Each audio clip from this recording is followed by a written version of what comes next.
Assalamualaikum warahmatullahi wabarakatuh. Selamat pagi, salam sejahtera untuk kita semua.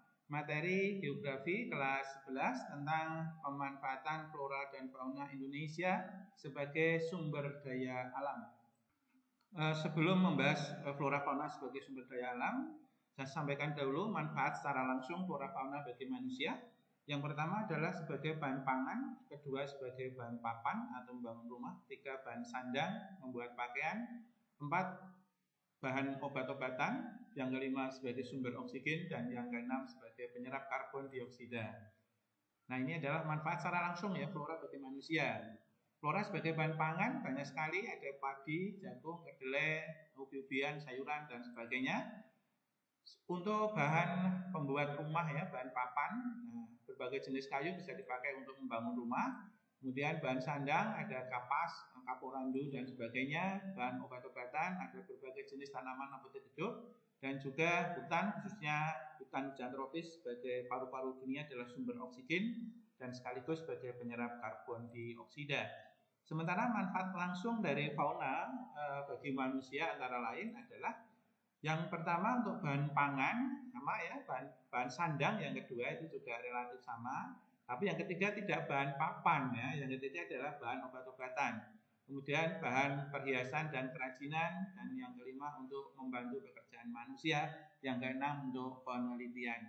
Berbagai jenis fauna yang bisa dimanfaatkan secara langsung untuk bahan pangan, berbagai jenis daging, kemudian susu, telur dan sebagainya. Untuk bahan sandang ada banyak sekali fauna, seperti yang secara langsung untuk baju adalah antara lain ular sutera ya.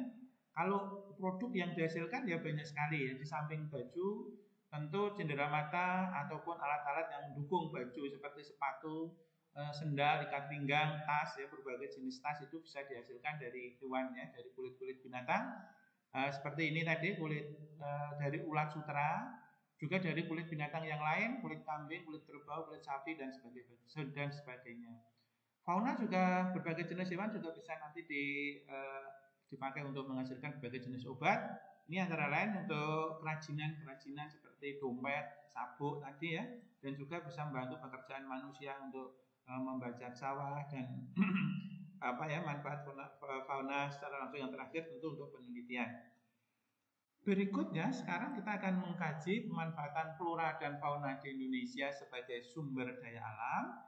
Itu kita bisa melihat dari 7 aspek ya, atau 7 bidang, yaitu sebagai sumber pangan, peternakan, perikanan, sumber pendapatan devisa, kemudian sebagai hiasan, tradisi budaya, sumber energi.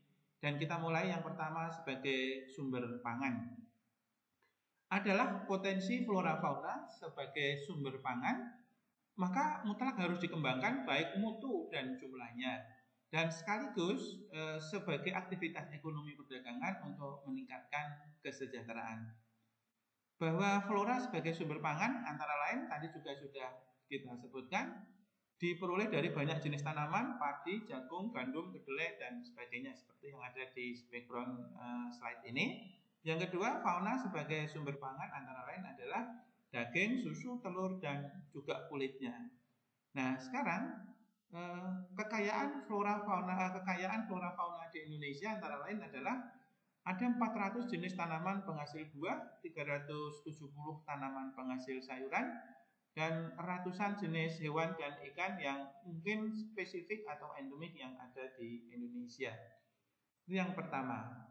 Yang kedua, kita lanjutkan. Yang kedua adalah bahwa flora fauna sebagai sumber daya peternakan. Apakah maksudnya? Maksudnya adalah peternakan sebagai aktivitas ekonomi manusia untuk meningkatkan penghasilan dan kesejahteraan. Sumber daya peternakan apa yang bisa dikembangkan? Yang pertama adalah peternakan hewan besar, sapi, kerbau, kuda, unta dan sebagainya. Peternakan hewan sedang, kambing, domba, babi. Peternakan unggas ya, atau hewan kecil, ayam, itik, bebek dan sebagainya. Ini contoh peternakan hewan besar. Ini adalah peternakan hewan sedang. Ya, ini ada domba, ada babi. Tentu kalau babi di Bali ya banyak ya. Dan ini adalah peternakan unggas, bisa diambil telurnya, bisa diambil dagingnya dan sebagainya. Yang ketiga adalah sumber daya perikanan, ya, flora fauna sebagai sumber daya perikanan. Perikanan yang lebih fokus menjadi usaha pengembangbiakan adalah untuk pengembangbiakan ikan dan segala biota air.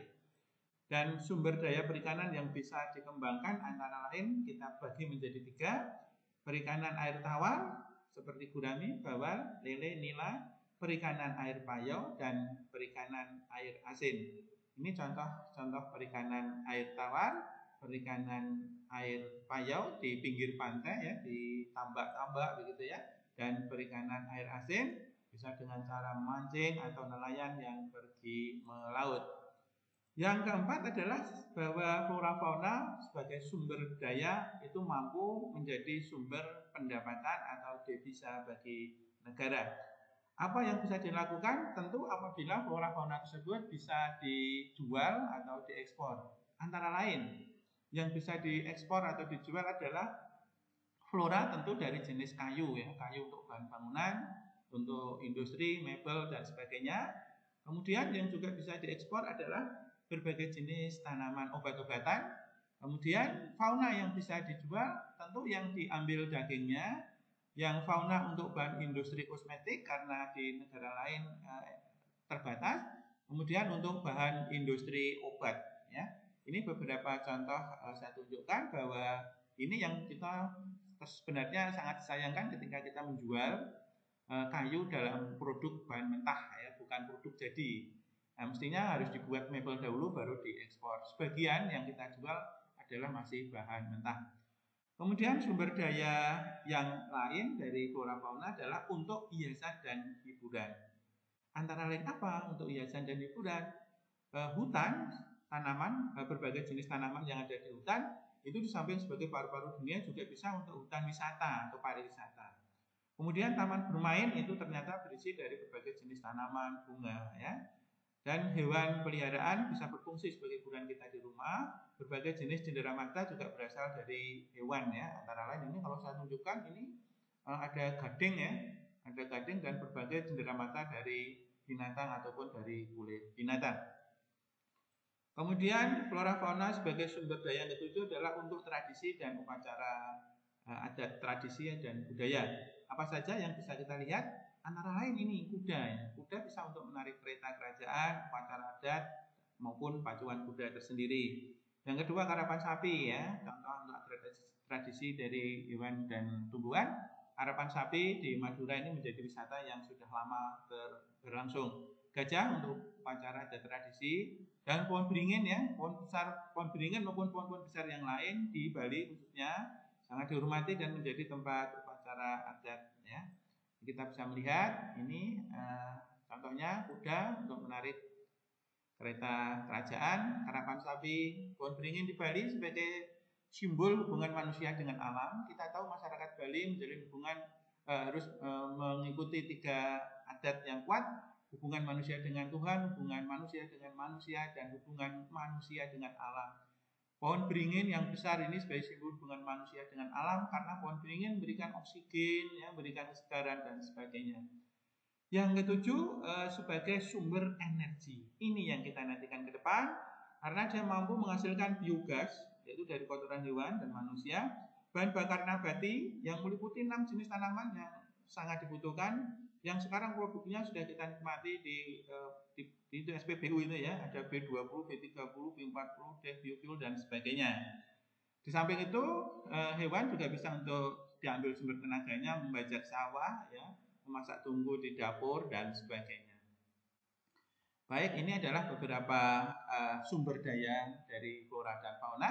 Ini sebagai saya ilustrasikan cara membuat biogas dari berbagai limbah, berbagai kotoran dari manusia dan dari hewan ditampung di bak penampungan. Fermentasi menghasilkan gas CO2 dan metana, kita salurkan ke rumah tangga akan menghasilkan gas yang bisa dipakai untuk produksi. Limbahnya tetap bisa dipakai untuk pupuk, ya, bisa dipakai untuk pupuk. Demikian juga ini ilustrasi dari kotoran sapi bisa ditampung di bak penampungan, fermentasi gasnya untuk dimasak dan kotorannya untuk pupuk. Oke, demikian. Terima kasih atas perhatiannya. Wassalamualaikum warahmatullahi wabarakatuh.